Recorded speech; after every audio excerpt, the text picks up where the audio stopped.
Macron et son budget de la défense, nécessité stratégique ou folie financière.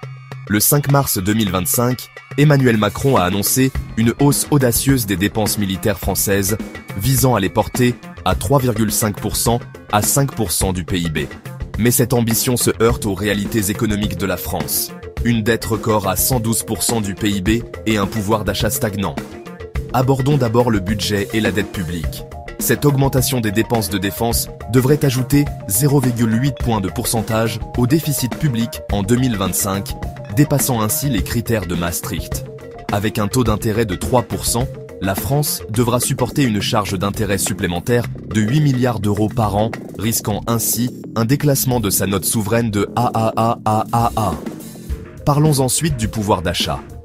Augmenter les allocations à la défense signifie réduire les services publics. Chaque euro investi dans la défense ampute de 0,3 € les services publics.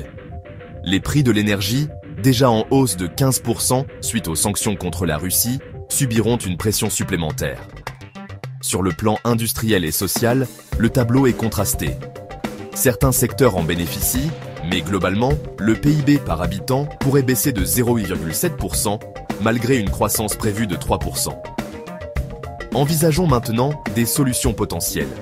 On pourrait envisager de conditionner le budget de la défense à l'activation de l'article 5 de l'OTAN, une taxe Tobin sur les transactions financières liées à la défense, et un fonds souverain européen pour mutualiser les investissements militaires. Il est également question de taxer les plus riches pour financer ces initiatives.